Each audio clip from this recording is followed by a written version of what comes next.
when you have a variety of individuals around you, whether you're the man in charge, the boss, whether you're the lead guy, whether you're just a support guy, a manager, like whatever it is, there's always a possibility for individuals who say that they are for you to really not be for you.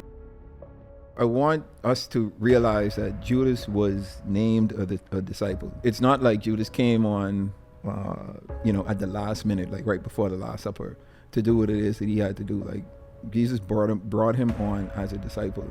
We have to assume that Jesus knew, what Judas's role would be ultimately. I just remember how upset I was. Like I was pissed. I was like, "Yo, you serve in this leadership position in this organization. We put all this trust in you. We don't micromanage. We allow you to, kind of do your own thing and be a boss." And in hindsight, I guess that was one of the things that we lacked in not having oversight.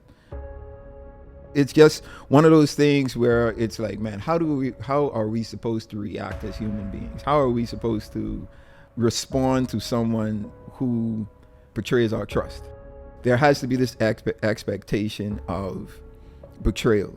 I think it's inevitable. I'm not saying that everyone is going to betray us. I'm not saying everyone will fall into these categories, but there are going to be those persons that do, and sometimes it's the persons that are closest to us.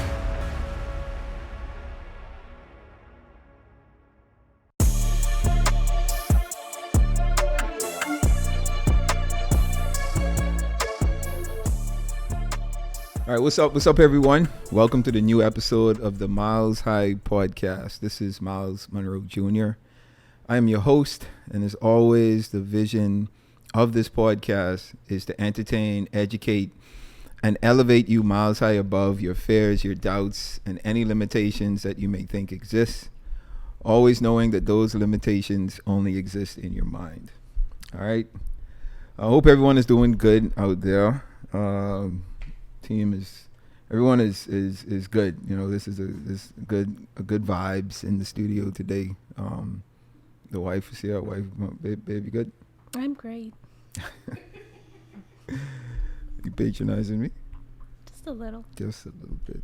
That's how you go. Well, welcome again to this new episode. I wanted to so I was having this conversation with my wife actually a couple of weeks ago, and I guess this is where a lot of the ideas for my pods come from, right? Through conversation. And she and I were kind of talking about pop culture and what was going on at the time. You got one of the biggest rap beefs that had happened a couple of weeks ago, and throughout the beef there was like this accusation that there were molds in the two camps that were going back and forth, right, between Kendrick Lamar and Drake. And the idea of having someone in your crew that was, feeding information to another crew or a rival crew was a topic of conversation that Sharice and I had, and she was like, man, I guess she took it more so to say, it's crazy that Drake would have like moles in his crew or people in his crew who would be, giving information to the other side. And, same thing with Kendrick Lamar. And, my outlook on it was just, that should be something that's expected, right? I guess have that outlook. When you have a variety of individuals around you, whether you're the man in charge, the boss, whether you're the lead guy, whether you're just a support guy, a manager, like whatever it is, there's always a possibility for individuals who say that they are for you to really not be for you, right? And that's kind of what I wanted to talk about today, right? I wanted to talk about beyond betrayal. because when we think about like being betrayed, we think of it as like something that's a negative thing or a horrible experience or a bad experience, right? And it takes me back to Jesus himself. I think we've all heard the story of Judas, Judas the betrayer, the disciple that betrayed Jesus. And I think I want us to realize that Judas was named a disciple, right? So it's not like Judas came on, at the last minute, like right before the Last Supper, to do what it is that he had to do. Like Jesus brought him on as a disciple, and I think we have to assume that Jesus knew, what Judas's role would be ultimately, for the life of their relationship, right? He knew the role that Judas had to serve. And I think, that's the thought of him knowing like what Judas was going to do, but he still brought him into his inner circle, still had him, traveling around with him, still doing the amazing works that he was doing at the time. And Judas was right there, right? I think we can't ignore that. We can't ignore the fact that in every aspect of our lives, whether it's our personal life, our professional life, we're all going to have a Judas there. We're all going to have a Judas involved, right? There's always going to be those individuals who claim to be serving an overall purpose, a positive purpose, but they're either out for our demise, they're either out to get over on us, they're either out for, selfish intents.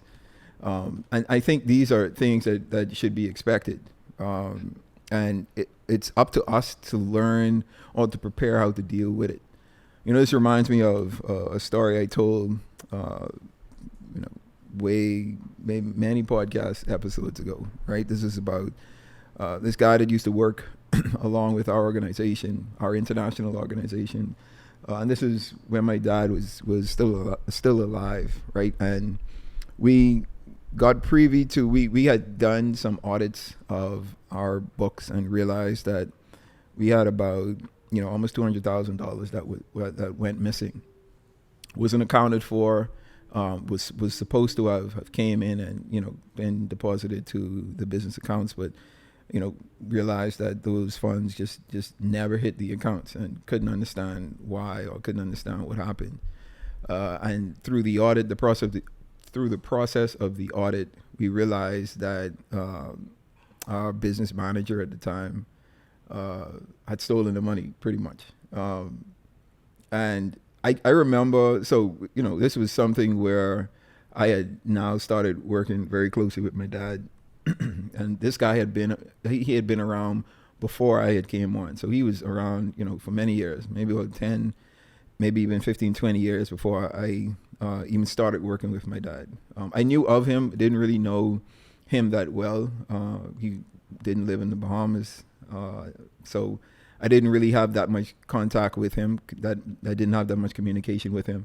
But I knew of him, right? I knew of him, and my dad loved him and loved working with him, and would say all these great things about him. So, didn't really think twice about him, being a part of the organization, But when we realized that this guy had stolen these funds, I just remember how upset I was. Like, I was pissed. I was like, yo, you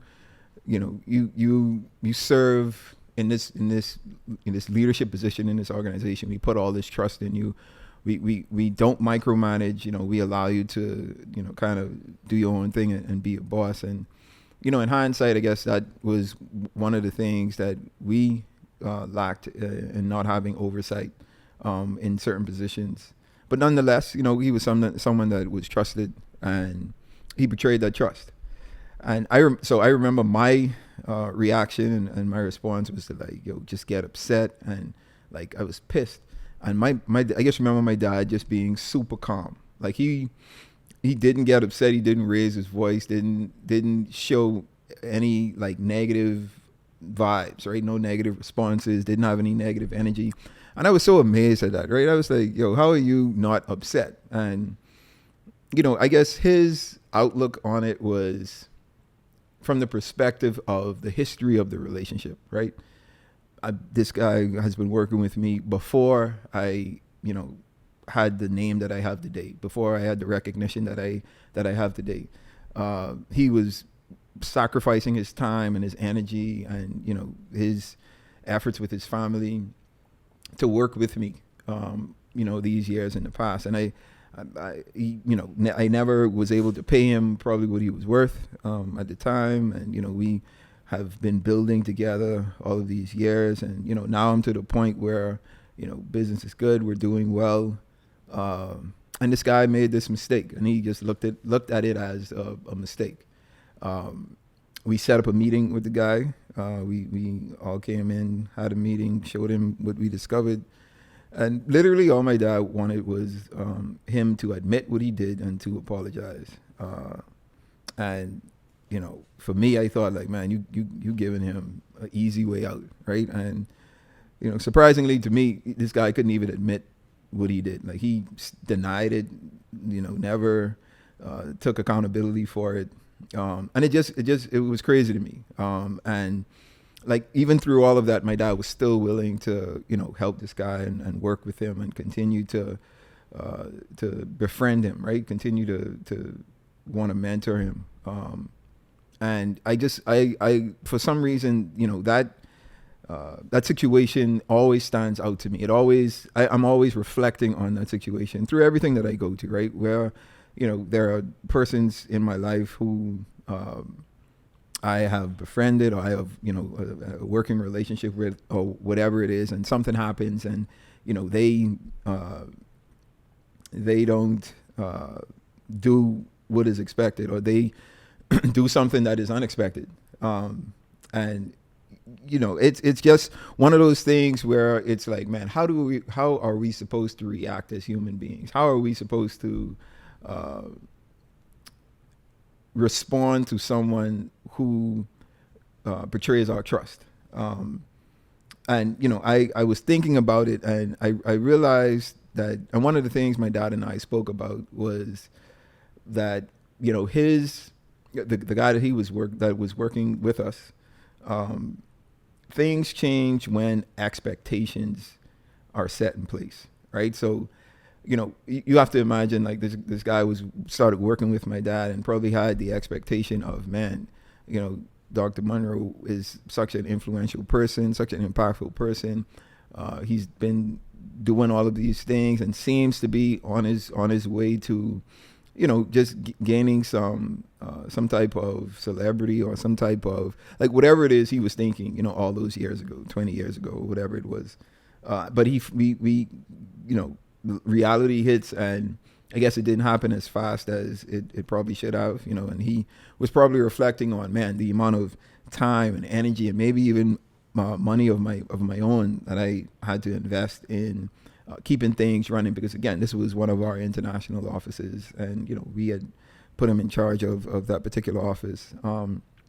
So fast forward a few years, and things are doing much better, and maybe his expectations of being able to make a good living for himself that he wasn't able to make, and he saw an opportunity to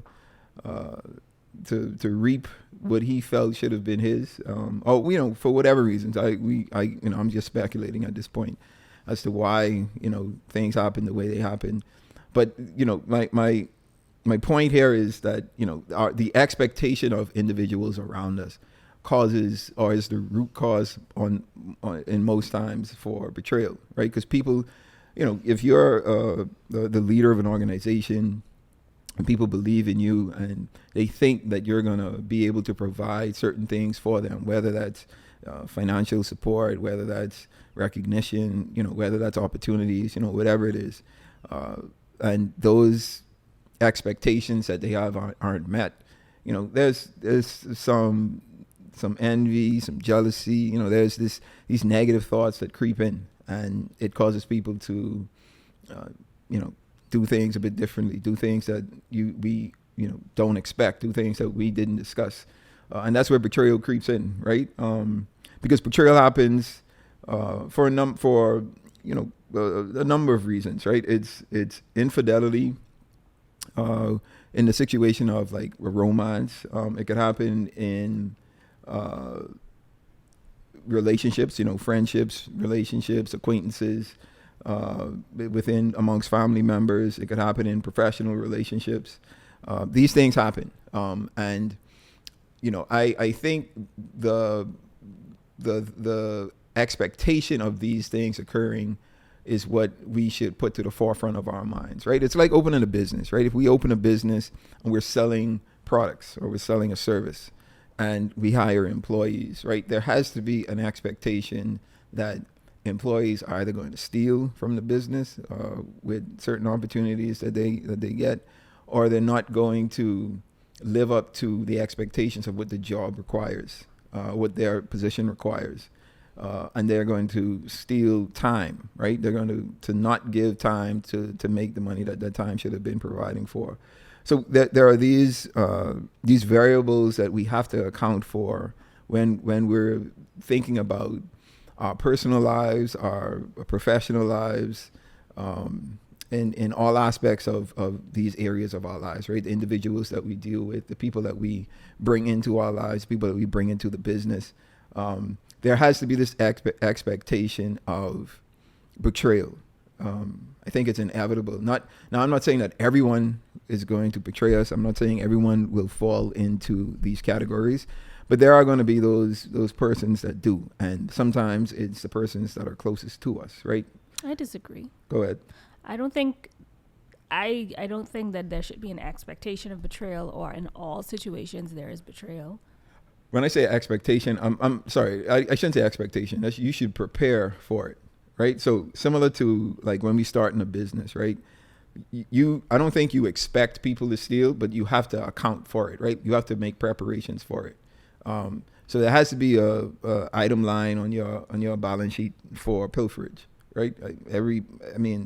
Any smart businessman would know that you have to account for that aspect of a possibility in a business. And I think it's the same preparation we should have in life. And it's just like an insurance, right? You take out life insurance, health insurance, automobile insurance. You don't expect to have any issues. You don't expect to run into any problems. But if something happens, you're prepared for it, right? And you're insured to the point where you should be able to cover whatever losses you experience. So we're just talking about in a sense of money. No, I'm just anything. Why we pointing specific? Because you just said, pilferages but I feel like we probably should expect jealousy and different stuff like that. But jealousy leads to like different things. It leads to people. I think it leads to that because there's sometimes not clear communication. Whereas, say you start a business with someone, and just say in the instance of a good example is the podcast I Am Athlete, where they went into a business. Clearly the lines were blurred as to who owned what or percentages or whatever, and it led to a split. I think if it was proper communication from the beginning, that would not, have happened, because all parties know what's on the line. All parties know this is A, B, and C, not you have to think or you have to assume. So I think that's where it is. We don't communicate properly, or we are scared to communicate because this person is my friend. I don't know how they're going to take it. And some people just don't know how to be an adult, like address the situation so it can be clear cut. I think that's one aspect of it, right? Communication or the lack thereof. But I think we also have to account for like it not being our fault, right? It's not like my dad it wasn't his fault that the gentleman stole from him. It wasn't Jesus's fault that Judas decided to betray him, right? It's just it is what it is, right? It's things that happen in life, things that we don't expect, but we could be prepared for. No, I know, but I'm saying that doesn't happen in all instances. Again, I'm not saying that it's going to be it's going to be in a reality or something that is realized in all of our lives. Like we may go through our lives and we don't experience, someone that betrays us or experience that type of act, right? That betrayal act, whether it's a family member, friend, loved one, a business partner, whatever it is. We not all of us are going to experience that, but that doesn't mean that there isn't a possibility that it could happen. And I'm just talking from the perspective of like the conversation that we had, right? Because, if you're a celebrity, right? A megastar, and you're doing super well, and you have to have all of these individuals around you. Like I'll give you another example, right? So there are individuals who, and this has happened quite a number of times, right? You have individuals who get this level of success, whether it's an athlete, whether it's a musician, an artist. They get to a level of success where they're doing very well for themselves, right? And they hire these business managers and these accountants to work along with them to help them manage their funds. They give these people so much access, right, and so much responsibility when it comes to their lives and their funds, right? Well, I think that is the first problem. Like I feel like. Yeah, but you have to. I mean, it's easy to look from the outside in and say, oh, you got to expect something like that to happen. But if someone is recommending someone to you, right, this is your friend, someone that you hold high in you hold in high regard, and you respect them, and they recommend someone to you as a business partner or as a manager or as an accountant or whatever, and you'll say, okay, cool, like this person seems well. Like it's like my dad introducing me to someone, his lawyer or his accountant or whoever, and I taking this person on. And this person has the relationship with my dad, not necessarily me, right? So the way that they treat me may not be the way that they treat my dad, but I'm thinking it's going to be the same because of the connection. And that may turn into them doing something that, was unexpected, whether it's, stealing from me or not paying certain expenses, which can become an issue for me, right? Because like what I was referring to, like these athletes, these artists, these celebrities who are making these funds, and they have these people who are now contracted or on staff to take care of certain things, and they don't, right? And then they get caught with IRS liens, right? They get caught with some type of criminal accusations of money laundering and all of these things that they had no control over because they had given that control to someone else that they had trusted, someone else that they held in high regard and didn't think that, they would be doing the things that they're doing. And there are countless stories of these type of things happening, right? And again, you're right in the sense of you got to be the smart person in that situation, right? You have to know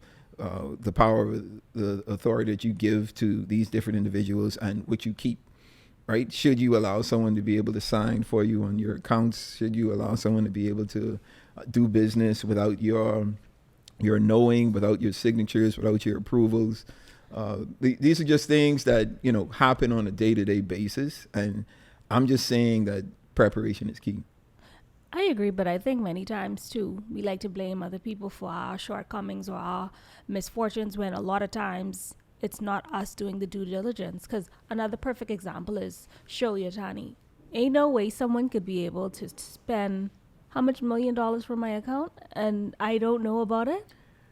I think that's very easy to happen. It is not for you. I think it's very easy to happen. Not for you. But that's because I am super diligent in that aspect. And, exactly, my point. It ends with the individual. If you're not doing your due diligence, then that's a you problem. But then if you could come around someone who knows your habits, right? Who knows how you review things and what you don't review, and they discover ways that they can get over on you.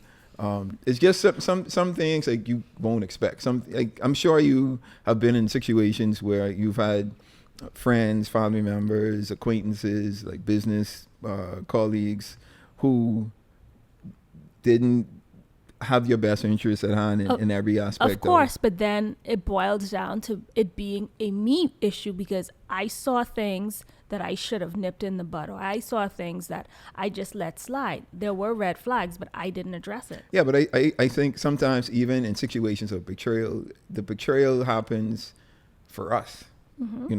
As negative as that situation may be, there's a lesson in it for Agreed. us, right? Even if we have to go through, like, those persons who I was referring to, who they put their trust in, like these business managers and accountants who like steal money. Like, there's this one situation where this gentleman had his accountant, right, his tax accountant, who was supposed to be paying taxes for him, right? And he just allowed him to control all of that. And, for maybe, I think it was like 6 or 7 years, no taxes were being paid. And then he received a letter from the IRS saying, hey, you didn't pay these taxes. And, the IRS don't care who was supposed to pay it and didn't pay it. They say, yo, this is what you are supposed to pay. You're supposed to be responsible for this. So we fine you, we hold you accountable for not making these payments. So you have to pay the consequences, right? And these people have to serve jail time. And it's like, man, it's something that isn't my fault, right? I totally trusted someone to do the job that I entrusted them to do. They didn't do it, but they didn't receive, the brunt of the punishment. I did, and I think that's just a lesson in and of itself to say, man, you're right. I have to hold myself accountable. I have to be accountable for what I'm responsible for. But there are times when we just don't, right? When we have to go through that process of learning that lesson. And I'm just saying that we can't. It'll be immature of us, right? Or it wouldn't be smart of us to go through life thinking that we won't go through an experience where someone betrays us or someone betrays our trust. Like, I think that's a part of growth. That's a part of life. And it always takes me back to Proverbs 3:5-6. I think that's one of the key verses that I'm always reminding myself of, right? And it says, trust in the Lord with all your heart, lean not on your own understanding, in all your ways acknowledge him, and he will direct your path. And I think to that extent, we have to be of the belief that we're not going to know everything. Like, I'm not going to know what the individuals around me are going to do, right? My focus is on God, right? And allowing him to guide me through all of these peaks and valleys, all of these paths that I'm traveling on, all of these things that I'm going through in my life, just keeping my focus on him, not really worrying about the individuals themselves, right? But trusting that, within every situation, God is going to have our backs and he's going to guide us through the good, the bad, the ugly, like whatever it is. Like, we have to focus on him. And when we talk about like going through these experiences of betrayal or the like, I think it's good for us to like experience the emotions. Again, my dad and I had this conversation, and this one particular situation like always stood out to me because it was a lot of money, right? And like, my dad just didn't, like, when I tell you he just didn't care, I guess didn't care is not accurate. It wasn't like that big of a deal. Like, he knew the seriousness of it. He knew the importance of the situation, but he didn't want to criticize. He didn't want to press charges. He didn't want to like do anything negative to negatively affect this individual, even though he would have deserved it, right? And the same thing with Jesus and Judas, right? I think Jesus knew that Judas serves a purpose. Like, if Judas didn't do this, then the reason that I was brought to this earth, may not be fulfilled, right? Everyone has a role that they play, even the Judases in our lives. Mm-hmm. Everyone plays a role, whether it's supposed to teach us a lesson, whether it's supposed to get us into a process to develop us as an individual. Like, there's a role that is being played, right? And just like how there's a person who plays the role of mentor, there's a person who plays a role of father, there's a person who plays a role of source, there's a person who plays a role of comforter. Like, all of these individuals plays roles throughout the development of our lives. Like, there's persons who play the roles of Judas, who plays the roles of the betrayal, because we have to go through these different things, right? And you could think of different experiences that you have, like all of us in this room, all of us that we experience, whether we're on the job and the negative things that we go through, the persons who we think have our best interests at heart, but they, behind our backs, they're talking negative towards us and portraying us in a negative light in order to affect us on the job, right? Because they may want to be in the position that we're in. And again, these are things that we have to accept. We should accept, right?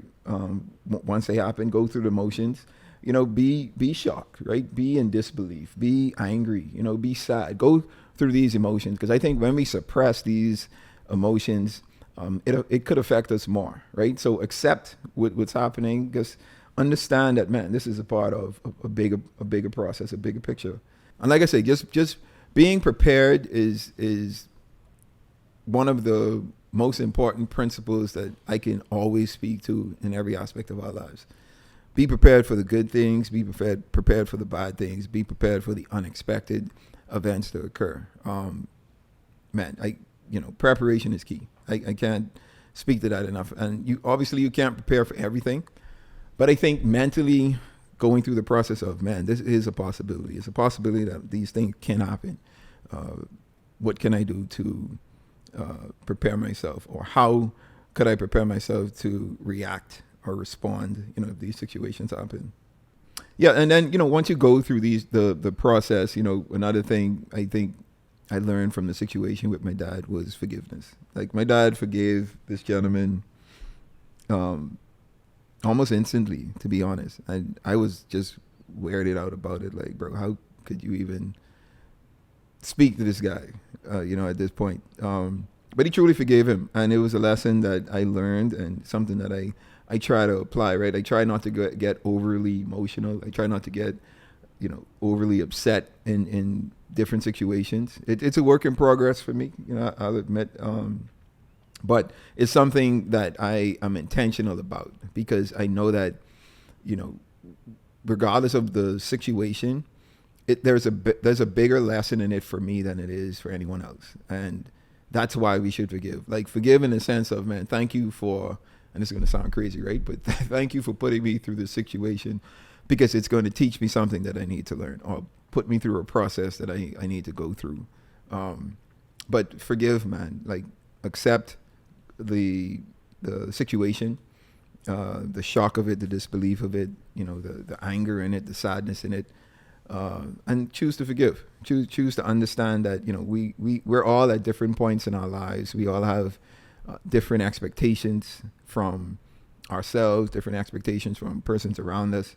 But I think we need to kind of flip that and just be prepared, right? Be prepared for any and everything that could possibly happen. Because when it happens, it won't be that big of a shock to us, right? It won't be to the point where we don't know how to respond or when to respond. And just having that mindset of, it is a possibility that it can happen to me as well. All right. So now this is the point where I leave with you a milestone. Today's milestone is simply this. When you learn how to sit at the table with your Judas, you'll understand the love of Christ. Pretty deep. Pretty crazy to even think about sometimes, right? Sitting at the table with the person that has done you the most wrong. Mm-mm. And forgiving them. It's something that we have to do as individuals. Something we have to accept. Do we have to? That's in the Bible? We absolutely do. Did he say you could forgive? The Bible says to forgive 7. You could forgive, but I have to have no meals with them. Then, have you really forgiven them? Yeah, I feel like I've forgiven people. See that high pitch? Yeah, I could forgive you, and there are people who have done me wrong that I've forgiven. I've seen them, but I would never like. I mean, you haven't forgiven them. No. I have forgiven you, but like, I ain't trying to hang with you. I ain't trying to like. No, I could say good afternoon, good evening, and that's it. And I don't need to have no conversation with you. I don't need to know anything about you. I mean, that's forgiveness. I'm working on you. We're gonna get you past that. Work on yourself. I don't hold any resentment to anyone. Like, I try to live by this. I try to be able to sit at the table with my Judases, so that I can know the love of Christ. Because that's hard, right? Forgiveness is hard. Let's just be honest. Like, it's hard to forgive. It's hard to love someone that has wronged us, right? But I think it's the highest level of maturity. Like, when you get to that point, when you could love someone who has wronged you, like, you've reached another level. like I remember, there's a lady in our church who experienced a robbery, right? Someone came into her yard and robbed her, and they shot her. Yeah. Right? And she had to go to the hospital. She didn't die. She made it through. But they caught the guys who was created the robbery, and I think, if I could remember correctly, either she wanted to meet them or talk with them or whatever, had a little conference with them and forgave them, like literally forgave them, like, and she isn't like a young lady, right? She isn't old either. She isn't like super old, but she is, she's up there, right? And like, to the point where you look at it's that type of situation where you'd be like, bro, how you doing this to this, like, she don't bother no one, like, this a really strong lady. Her name is Judy Blair. Miss Blair, that situation, when I learned how everything played out, I was like, man, I asked myself, man, would I be able to do that? Would I be able to, like, look at someone that would have done something like that to me and be like, yeah, I forgive you, like, don't worry about it, let's not think about it? I mean, I think, to be honest, there's levels, like, because there are some situations I feel I would be able to forgive. But, like, if someone's in your personal circle, like, you are BFFs and they know your deepest, your darkest secrets, insecurities, and then they take that and do something with that, or, like, whatever. I feel like a situation like that is harder to forgive someone than someone that you don't know. So I feel like there's levels, There's absolutely, but that doesn't mean that the forgiveness shouldn't take place. No, the forgiveness should take place, but ain't no sitting at no table having no tea together. I'm working on it, guys. I'm working on it. But the point is, when you learn how to sit at the table of your Judas, only then will you understand the love of Christ. And I think about, again, my dad in that situation. I think about Jesus and Judas specifically. And all of these situations that we see and hear about, in society. Internalize that, if we internalize that, or we should try to internalize that. And again, prepare ourselves for these type of situations and ask yourself, man, if I go through that, would I be able to forgive? Would I be able to express and respond with the love of Christ? Because that's what we should do. I'll work on my wife. We'll get her to that point one of these days. One day. No, but that's what I wanted to discuss. It just came from this conversation again that Sharice and I was having about just the situation of people within our inner circles betraying us, right? Doing something that we don't like, that hurts us or could possibly hurt us and hurt our loved ones. How do we respond to those situations? How do we prepare for those? Should we be prepared for those? And I'm of the belief that we should be, because, I think we need to look beyond the betrayal, right? And get to the point where we see the silver lining, right? We learn the lesson from that situation, and, it makes us a better person in the long run. All right. Well, that brings us to the end of this episode. I trust this was a good one for you. I trust you learned something. Because, as always, the vision and goal of this podcast is to entertain, educate, and elevate you miles high above your fears, your doubts, and any limitations that you may think exist. Always knowing that those limitations only exist in your mind. All right, until next time, you guys stay blessed.